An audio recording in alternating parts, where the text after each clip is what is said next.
Bom dia, que bênção que estamos reunidos mais um domingo para honrar e glorificar o nome do Senhor. Estamos observando o livro de Atos dos Apóstolos e ainda estamos no capítulo 1. Mas não se desanime, passa rápido, já chega o 28º e então vamos poder agradecer a Deus porque estudamos mais um livro da palavra do Senhor. Mas pode ser que Jesus volte no meio de Atos. E aí, graças a Deus por isso. Não é verdade? Aí já é outro povo que vai ter que estudar o livro de Atos dos Apóstolos. Né? Imagino eu que a igreja não estará mais aqui, e aí os santos da tribulação é que vão usar esse espaço para poder continuar adorando o Senhor, nosso Deus. Esses textos de Atos devem nos ajudar a fundamentar as bases da igreja. Embora pareça fácil entender o que é igreja, não é tão simples assim. E hoje está muito misturado, está tudo muito bagunçado e muitas vezes não sabemos ao certo o que é a igreja. E talvez por isso muitas pessoas estão aí desigrejadas, né, rodando, buscando uma igreja, não encontram igreja e usam os critérios mais absurdos para escolher aquilo que é uma igreja. E nós vamos observar no livro de Atos o que é que o Senhor nos ensina do que é uma igreja, como a igreja vem se formando, se formou e vem se formando, e o que deve ser essencial para a igreja. Mas antes, só mencionar aqui alguns detalhes importantes. Hoje, agradecer a Deus pelo irmão Mendonça, que está aqui conosco, fez uma cirurgia na retina, descolamento de retina, e graças a Deus veio hoje. Faz tempo que ele queria vir, mas lutando aí com a saúde, e vamos continuar orando para que esteja pleno, né? Então você vê ele de óculos escuros ali, né? Porque ele está protegendo a retina. E também mencionar o Davi, né? O novo bebê que está chegando na nossa igreja, filho do Hermano e da Fernanda, está ali atrás, quietinho, né? Parece que só tem pai. Mas a irmã Fernanda está feliz, muito feliz. Então, à noite, ele será apresentado, não, só no outro domingo, certo? Não nesse domingo, só no outro domingo, mas já veio para a igreja aí, que bênção, 2 meses, né? Aí é um desafio para as mamães aí, que em breve vem o Bento, né? Tem mais? São tantos? Não. Regilane, cadê? Regilane... Muito bem, né? Já também, ainda não sabemos o nome, é incógnito. Bruno Quinto Júnior, ou filho, não sei. Eu já sugeri Bruno Sexto, mas ele não gostou. Aí já pensou? Eu ia escolher Valnei Segundo, mas a oposição foi muito grande, aí para não criar problema, ficou Estevão. É um nome muito bonito também, Estevão. Ia ser Valnei Segundo. Não, olha, perdeu a herança. Bem... E hoje, nós meditando em Atos capítulo 1, nós estamos observando desde o verso 12 até o final do capítulo. Na verdade, Jesus Cristo já subiu aos céus, o Senhor Jesus Cristo deixou 120 discípulos convertidos, dentre eles os apóstolos, 11, e eles eram a base da nova igreja, a igreja que chegou até onde nós estamos aqui. Quem imaginaria que 120 pessoas iriam pregar uma mensagem esquisita, estranha para aquela época, desconhecida, impopular, e que isso se espalhou pelo mundo todo, até onde nós estamos, né? E ainda está se espalhando por outras localidades aí. Quem diria? Obviamente, obra de Deus. Deus usa os homens, mas não depende dos homens. Depende de Deus querer, e Deus quis assim, e vai usando os seus servos fiéis. E então chegamos num momento muito importante, mas só recapitulando, né, nós temos meditado desde antes da conferência missionária sobre organizando as bases da igreja, e é isso que está acontecendo aqui. A igreja está sendo organizada porque ela começa em Atos capítulo 2. Em Atos 1 não existia igreja, não existia pastor, bispo, presbítero, nada disso. O que é que existia? Povo de Israel. E é interessante que nessa organização nós estudamos um aspecto, que os primeiros cristãos tiveram que esperar em oração. Eles não começaram logo a obra da igreja. Jesus disse, vão para Jerusalém e esperem. Espere o quê? A descida do Espírito Santo. Quando vai ser? Jesus não falou. Esperem. Ficaram lá esperando em oração. Nós aprendemos isso. Temos que aprender a esperar em oração. Nosso Deus, ele não é imediatista. E ele resolve aquilo que ele quer, quando ele quer, na hora que ele quer. Podemos pedir, suplicar, implorar a misericórdia do Senhor. Mas Deus dá quando ele quer. E nós temos que estar prontos para receber o que Deus nos dá, porque é a bênção do Senhor. Aos nossos olhos, pode ser uma coisa meio negativa, mas a providência de Deus, ela é aos nossos olhos positiva, e até o que é negativo, enfermidade, uma dificuldade, de problemas na vida, até o que é negativo é providência de Deus. Então, nesse sentido, tudo vem do Senhor. Isso nos dá muita segurança e tranquilidade, porque até as coisas difíceis, eu sei que Deus tem um propósito para a glória do nome dele, não é para o meu mal, mas é para que eu o glorifique mais ainda de alguma forma. Os primeiros cristãos esperaram em oração, vimos isso do verso 12 ao verso 14, não vamos ler porque o nosso tempo é curto, temos que caminhar e já vimos isso bem. Vimos também do verso 15 ao verso 20, Judas, o traidor, teve de ser substituído. E nós observamos que era necessário o quê? Um 12º apóstolo. Isso é muito importante para o que vamos meditar hoje. Por que eles não deixaram 11? Por que eles não escolheram 13, 14, 15 apóstolos? Por que ficaram 12? Por que tinha que ter o 12º? Visto que Judas traiu e se matou. Porque Jesus Cristo queria somente 12 apóstolos. E esses 12 apóstolos são o fundamento da igreja do Senhor Jesus Cristo. Uma igreja neotestamentária é uma igreja apostólica. Só que hoje não existem mais apóstolos. Não existem. Porque o apóstolo, ele tinha uma autoridade tal de confirmar a revelação de Deus. Os apóstolos, eles diziam, isso é palavra de Deus. Isso não é palavra de Deus. Isso vai para o cânon, ou seja, a Bíblia, isso não vai para a Bíblia. Eles tinham essa autoridade e foram os apóstolos que, no final das contas, formaram aí os livros do Novo Testamento, os 27 livros, epístolas do Novo Testamento. Porque eles eram instrumentos, pecadores sim, mas instrumentos da revelação de Deus e da autenticação desta revelação. Os apóstolos sabiam que estavam sendo inspirados pelo Espírito Santo de Deus. Paulo sabia que aquela epístola aos Romanos era a palavra de Deus. Ele sabia. Ele não estava sem instrução disso. Pedro sabia que as epístolas que Paulo escrevia eram palavra de Deus. Ele tinha esse entendimento. Segundo Pedro 3,16 diz muito claro. 1 Tessalonicenses capítulo 1 e 2, claramente Paulo reconhece que a palavra que ele pregava, ensinava e obviamente registrava era a palavra de Deus. Então, eles não estavam desavisados disso. Eles tinham esse entendimento. Mas era necessário um 12º apóstolo. E é isso que nós vamos ver hoje, como foi que os apóstolos escolheram o 12º apóstolo. E o ensino de hoje, no terceiro aspecto desse texto aqui, nós vamos começar a ler a partir do verso 21, é que os apóstolos são o fundamento da igreja. Não somente, óbvio, é Cristo e os apóstolos. Mas como o texto fala especificamente dos apóstolos, então vamos tratá-los como o fundamento da igreja do Senhor Jesus Cristo. Olha o que diz Atos 1:21. É necessário, pois, que dos homens que nos acompanharam todo o tempo, que o Senhor Jesus andou entre nós, começando no batismo de João, até ao dia em que dentre nós foi levado às alturas, um destes torne testemunha conosco da sua ressurreição. Então propuseram 2. José, chamado Barsabás, cognominado Justo, e Matias.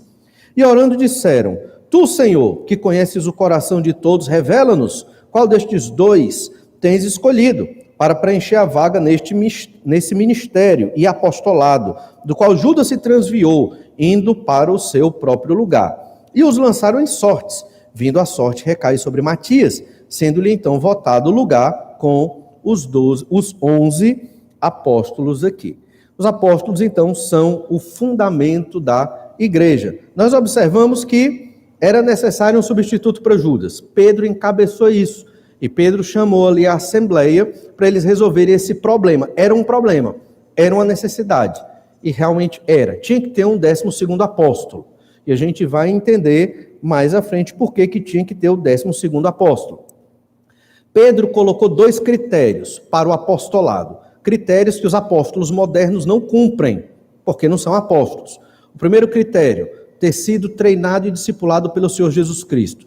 Ter acompanhado o ministério terreno de Jesus, desde quando Jesus iniciou o seu ministério, após o seu batismo, até Jesus ressuscitar e subir aos céus. Tinha que ser testemunha da ressurreição de Jesus.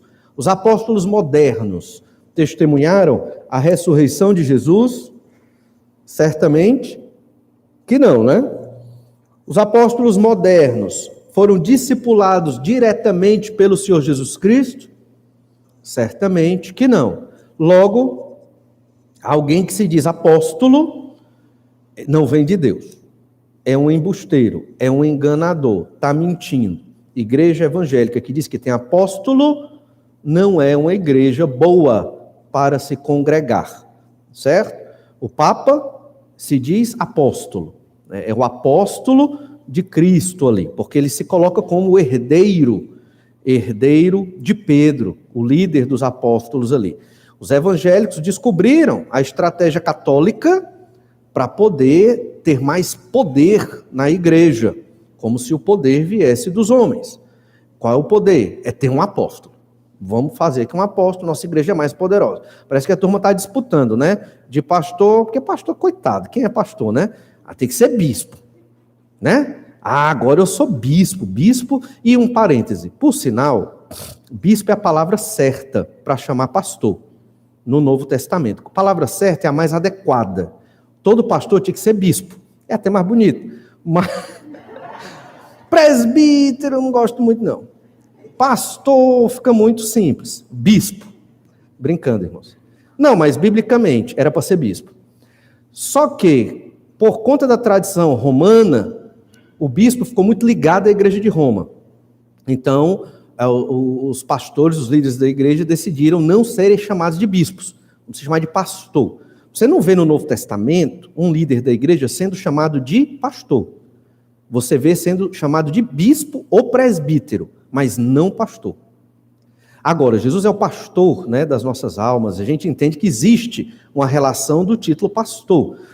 Em outra cultura é reverendo, que nem na Bíblia está, mas um termo de tratamento, de autoridade, algo nesse sentido.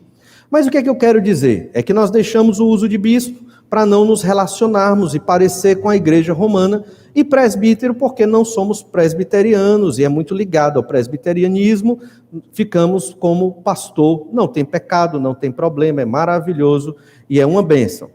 Mas apóstolo não, né? Nem o Papa é apóstolo, nem os evangélicos que se dizem apóstolos são apóstolos, foram só 12, muito claro.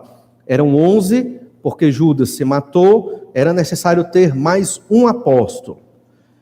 Lembrem-se, os 2 critérios. Primeiro, 3 anos de ministério com Jesus, aproximadamente. Segundo, ter visto Jesus ressurreto, testemunha da ressurreição de Cristo. Esses 2 homens foram achados dentro dos critérios. José, chamado Barsabás, José, chamado Barsabás, que é o denominado justo, e Matias. Eram os 2, assim, top de linha dos 120 que preenchiam esses requisitos. Mas é bom observar lá em Efésios 2:20, que diz assim: edificado sobre o fundamento dos apóstolos e profetas, sendo ele mesmo Cristo Jesus a pedra angular. Então Jesus é a pedra principal desse fundamento. Sobre Jesus, o ensino apostólico. E a igreja se edifica sobre isso. Porque, obviamente, os apóstolos, eles escreveram e autorizaram os textos do Novo Testamento como revelação e palavra de Deus. Por isso nós temos tranquilidade e segurança de ler a Bíblia e entender, ela reflete a palavra do Senhor. Mas todos sabem que há um grande problema aqui, porque Paulo se chamou de apóstolo. Mas Matias aqui foi o eleito como o 12º apóstolo. E o objetivo aqui não é criar polêmica nem nada disso, mas é interessante fazer a reflexão. Se você acha que é Matias, não tem problema, você fica com o seu entendimento de que Matias é o 12º apóstolo. Mas nós vamos falar da perspectiva paulina. Por que Paulo tem que ser o 12º apóstolo? Vamos ver algumas introduções das epístolas de Paulo. Romanos 1:1.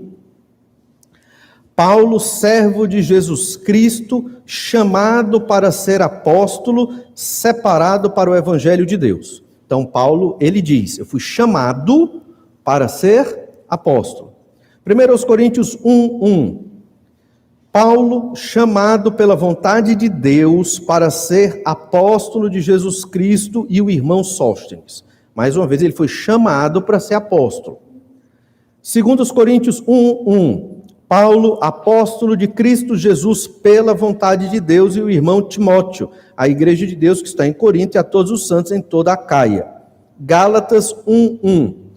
Paulo, apóstolo, não da parte de homens, nem por intermédio de homem algum, mas por Jesus Cristo e por Deus Pai, que o ressuscitou dentre os mortos. Efésios 1:1. Paulo, apóstolo de Cristo Jesus por vontade de Deus, aos santos que vivem em Éfeso e fiéis em Cristo Jesus. Colossenses 1:1. É cansativo, mas é importante. Paulo, apóstolo de Cristo Jesus por vontade de Deus, e o irmão Timóteo. 1 Timóteo 1:1. Paulo, já li, né? 2 Timóteo 1:1, Paulo, apóstolo de Cristo Jesus, pela vontade de Deus, de conformidade com a promessa da vida que está em Cristo Jesus. Tito 1:1, Paulo, servo de Deus e apóstolo de Jesus Cristo, para promover a fé que é dos eleitos de Deus e o pleno conhecimento da verdade segundo a piedade. Então, muitos versículos onde o próprio apóstolo diz, eu sou apóstolo.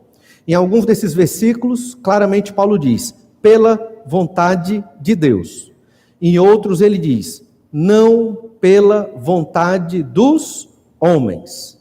Então, Paulo é apóstolo, primeiro, porque ele diz que é. Se é Matias, então vão ter 13. Não pode ter 13, só pode ter 12. Certo? A gente vai entender por quê, mas só pode ter 12. Então, Paulo errou. Não pode, porque a Bíblia é a palavra de Deus, é inspirado, não errou. Então, como é que se explica isso? A evidência clara, é óbvia, Paulo se coloca como o 12º apóstolo, Deus o chamou e não foram os homens. Isso é uma crítica velada à decisão dos apóstolos, de votar e escolher um 12º apóstolo. E aqui vem um pensamento importante. Quem tem que escolher os apóstolos? Jesus. Não foi ele que passou uma noite orando e no dia seguinte escolheu os apóstolos? Quem tinha que escolher o 12º apóstolo? Jesus. Era Jesus que tinha que escolher. Lá em Atos 9, capítulo, verso 3. Seguindo ele, estrada fora, ao aproximar-se de Damasco, subitamente uma luz do céu brilhou ao seu redor. E caindo por terra, ouviu uma voz que lhe dizia, Saulo, Saulo, por que me persegues? Ele perguntou, quem és tu, Senhor? E a resposta foi, eu sou Jesus, a quem tu persegues. E foi aqui que o Senhor Jesus se revela diretamente a Saulo e o chama. E o chama não somente para crer nele, para a fé em Jesus, mas o chama para o apostolado, consequentemente. Então, Paulo viu Jesus ressurreto, que é um dos critérios. Ter visto Jesus ressurreto, Jesus aparece a Paulo aqui.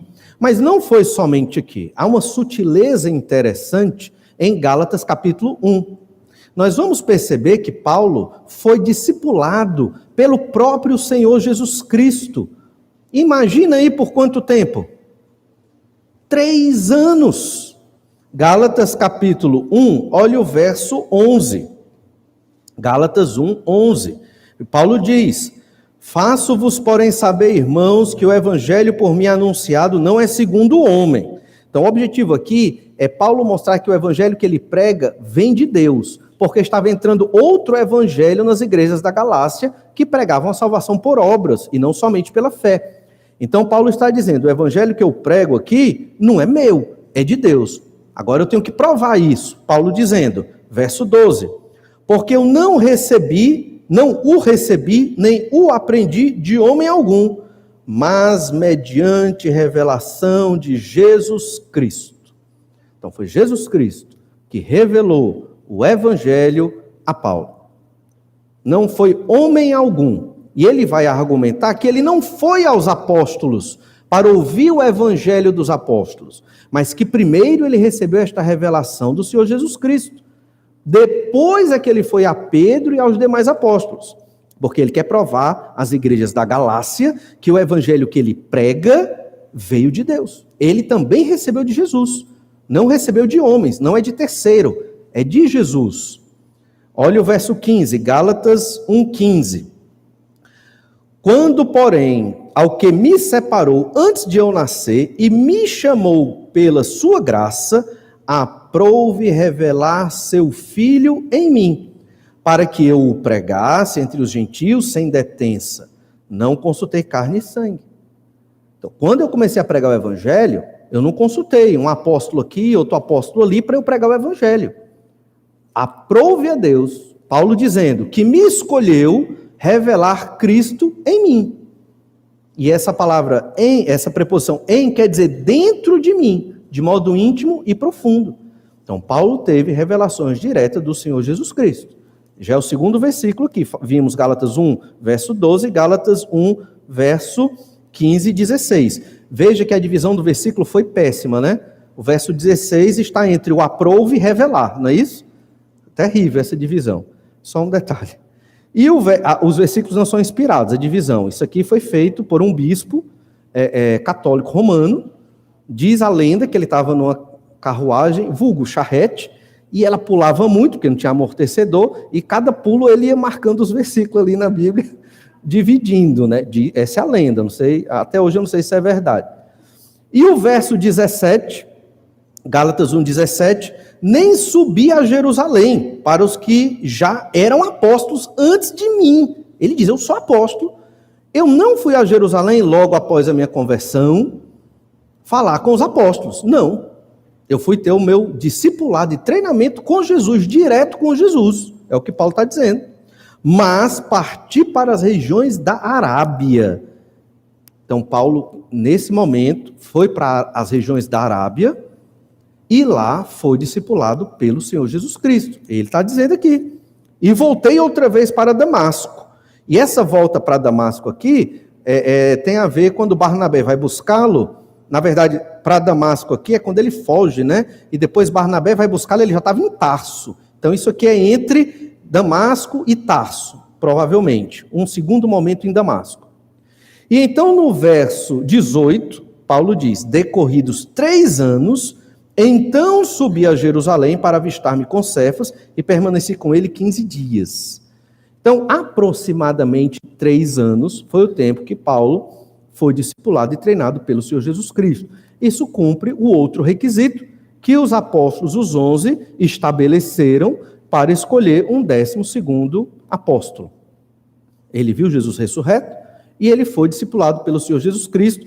Não foi exatamente na cronologia do batismo de Jesus até a sua ascensão, mas Jesus o discipulou em média pelo mesmo período. Isso nos ajuda a compreender que Paulo pode muito bem ser o 12º apóstolo. E a escolha de Matias? O que é que a gente diz dessa escolha? Em Atos 1, 24, nós lemos, e orando disseram, tu, Senhor, que conheces o coração de todos, revela-nos qual destes 2 tem escolhido para preencher a vaga neste ministério e apostolado do qual Judas se transviou, indo para o seu próprio lugar. E aqui eles tiveram um costume que às vezes nós temos. Às vezes a gente faz assim, eu orei muito e tomei esta decisão. Logo, minha decisão está correta, porque eu orei. Não necessariamente. Você pode orar e tomar a decisão errada. O fato de você orar, pedir sabedoria e suplicar a Deus, não é um imperativo e uma plena certeza de 100% que você vai tomar a decisão correta. Estão entendendo? Muitas pessoas oram para tomar certas decisões e decidem contra o que a Bíblia diz. E justificam sua decisão errada porque oraram muito.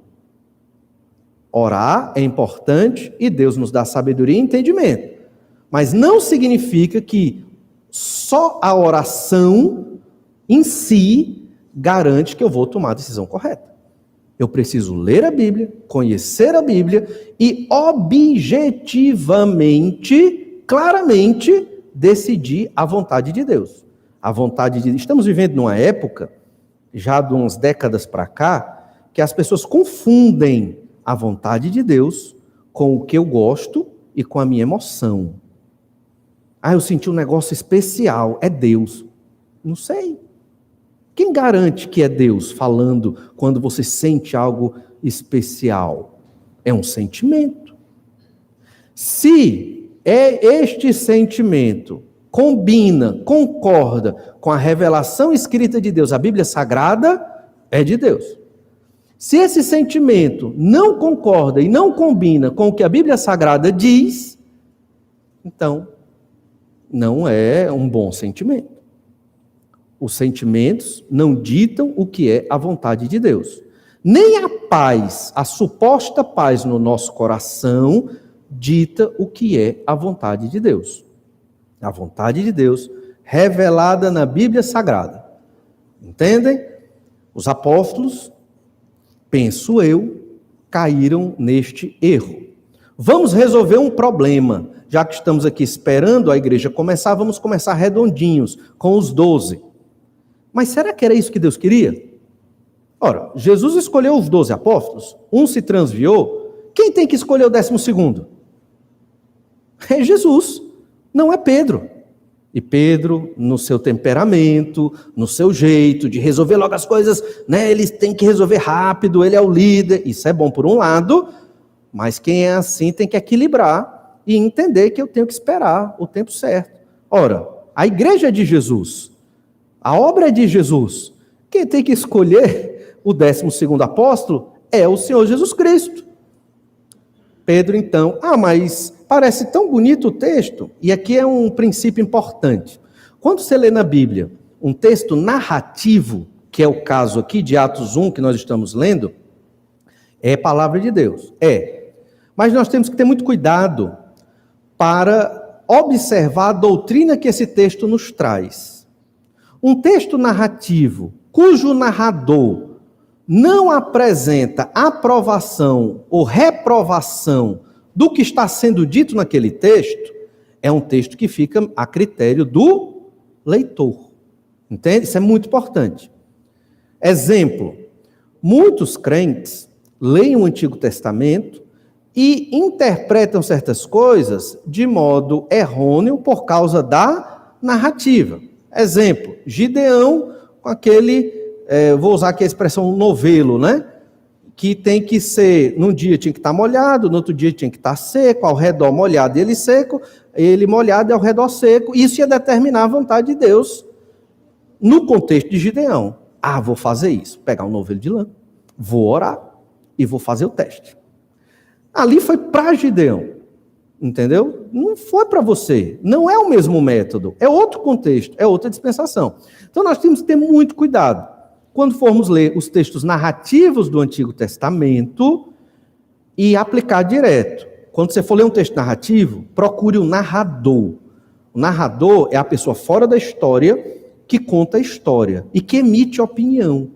Normalmente, esse narrador é Deus. Deus omite opinião. Deus diz, isso aqui está errado, isso aqui está certo. Mas em alguns textos, o narrador não se pronuncia. Aí o que a gente faz para interpretar o texto? Nós pegamos os textos claros da Bíblia. Normalmente, textos da lei, né, textos explícitos, textos das epístolas, que são muito claros, como no caso aqui, os vários textos onde Paulo diz, sou apóstolo, claramente. na narrativa de Atos capítulo 1, em que eles elegeram Matias, nem foi dito que foi correto, nem foi dito que foi errado. Nós tomamos como correto, não é verdade? Só que quando você vai ver que Paulo reivindica, sou apóstolo, não por vontade de homem, mas por vontade de Deus, é como se Paulo estivesse dizendo, eu não fui escolhido pelos 11, eu fui escolhido por Jesus. Jesus me chamou para ser apóstolo, não porque os homens, os 11, quiseram, mas porque Jesus quis. E muito provavelmente, nesse contexto do Novo Testamento, Paulo foi visto como um apóstolo inferior aos 12, cujo Matias estava lá. Os 12 ali em Jerusalém, os mais espirituais. Paulo, ele foi considerado, nesse contexto, um apóstolo meio que de escanteio, não muito legítimo, entende? Mas Paulo, ele não criou confusão com isso, muito importante sabermos viver em discordância com os nossos irmãos, mesmo quando eu não fui eleito, né? Paulo não foi eleito, nem era convertido, na verdade, mas Deus o chamou para aquele ministério. Interessante isso. E Paulo não teve discordância com os 12. Foi lá, conversou com Pedro, João, Tiago, os chama de colunas da igreja. Percebe isso? E trabalha no ministério que Deus deu para ele. Isso é uma coisa maravilhosa. Nós não precisamos ter rixas e brigas com pessoas de outras denominações. Nós podemos conviver em harmonia, cada um respeitando os seus limites, obviamente, né? Quem batiza bebê, fica lá batizando bebê. Quem batiza segundo a Bíblia ensina, batiza como a Bíblia ensina. Então, tudo no seu lugar. Perceba então que o Senhor Jesus Cristo é que tinha a prerrogativa e Jesus fez isso. Chamou Paulo no tempo certo. Imagino eu que era para eles terem esperado a conversão de Paulo, Jesus ter chamado Paulo e Paulo assumiu o seu trono no 12ª posição do apostolado ali.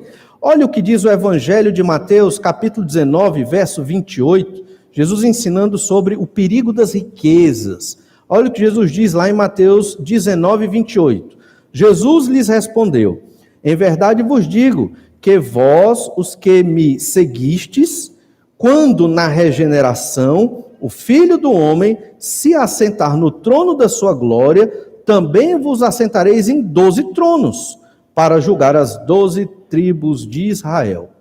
São 12 tronos, são 12 apóstolos, não são 11, não são 13. Alguém está de fora aqui. Lucas 22, 30, no outro contexto, Jesus falando sobre quem era o maior no reino de Deus, os apóstolos brigando ali por uma posição de destaque. Olha o que Lucas diz, Lucas 22, 30, Lucas registra. Para que comais e bebais a minha mesa no meu reino, e vos assentareis em tronos para julgar as 12 tribos de Israel. Fica implícito aqui o contexto de Mateus, as 12 tribos, 12 tronos. E lá em Apocalipse 21, 14, diz assim sobre a Nova Jerusalém. A muralha da cidade tinha 12 fundamentos, e estavam sobre estes os 12 nomes dos 12 apóstolos do Cordeiro. Então, quando da volta do Senhor Jesus Cristo, o reino de Deus for consumado, haverão 12 tronos, haverá o nome dos 12 apóstolos lá na muralha da Nova Jerusalém que desce do céu. Não tem 11, não tem 13. Então, nós entendemos que os apóstolos aqui, a pré-igreja, na sua primeira assembleia, digamos assim, antes de ser igreja oficialmente, errou numa decisão. E aí nós tiramos um último ensino para nós, irmãos. Igreja erra. Nós, como igreja, podemos errar quando votamos. Então, não pense que a igreja votou é a verdade. Não necessariamente. Agora, a igreja votou, tem que fazer. Certo? Votou, tem que cumprir. Então, é melhor que não votes do que votes e não cumpres. E o voto, mesmo no papel ou levantando a mão, é um voto nas nossas assembleias. Isso é muito importante. Estamos administrando a obra de Deus na terra. Então, devemos orar, devemos buscar ao Senhor, devemos nos consagrar, para no momento das assembleias, tenhamos lucidez, sabedoria para votar aquilo que é a verdade segundo a palavra de Deus. E se você votar algo contrário ou negativo, tem que ser respeitado, obviamente. Ninguém deve negar a sua própria consciência. Você vota segundo a sua consciência, o seu entendimento do que a Escritura diz. Mas temos que entender que nem sempre, só porque oramos e tomamos uma decisão, essa decisão vai ser certa. Nem sempre. Ela é certa se ela concorda com a Escritura. E segundo, a igreja também não acerta sempre quando vota nas suas assembleias. Temos que buscar sempre acertar e fazer a vontade do Senhor. Mas nem sempre isso acontece. Como não aconteceu, penso eu, com os apóstolos, os 11 apóstolos aqui, que na sua pressa, no seu desejo de organizar a igreja, ela ainda não existia, eles queriam provavelmente já entrar com os 12 apóstolos, eles não esperaram Jesus se manifestar, Deus se manifestar, e escolheram prematuramente um 12º apóstolo. Que Deus nos ajude a aprendermos sobre a organização da igreja, como nós devemos orar e esperar. Se um dia tivermos que tomar uma decisão muito complicada e não houver harmonia entre nós, o que é que nós devemos fazer? Não tomamos nenhuma decisão. Não temos pressa. Jesus vai voltar a qualquer momento. Vamos deixar isso aqui e vamos orar. No futuro, a gente volta a esse assunto e vê o que é que o Senhor nos ensina. Não precisamos nos precipitar. Podemos fazer as coisas com tranquilidade, orando e votando segundo aquilo que o Senhor nos coloca. Vamos orar a Deus, pedir que o Senhor nos abençoe nesse entendimento e nesta sabedoria. Te agradecemos, Pai amado, pela Tua palavra, que apesar de às vezes se apresentar de difícil interpretação em alguns aspectos, observamos também, Senhor Deus, como ela é assertiva e mostra a exatidão da Tua vontade, a objetividade da Tua palavra. Ajuda-nos, Senhor Deus, cada vez mais a interpretarmos a Tua palavra da maneira correta e coerente, e também, Senhor Deus, ajuda-nos como corpo de Cristo, a administrarmos a Tua igreja juntos para a glória do Teu nome. Nos dá, Senhor Deus, sabedoria do alto, entendimento, para que sejamos úteis na obra que é do Senhor, para que as nossas vidas sejam produtivas, frutíferas, influentes para o crescimento do reino do Senhor aqui na terra, na expressão que é a igreja, nos cultos de negócios, que são as nossas assembleias, e também muitas outras decisões. Pedimos essa bênção, no nome do Senhor Jesus. Amém.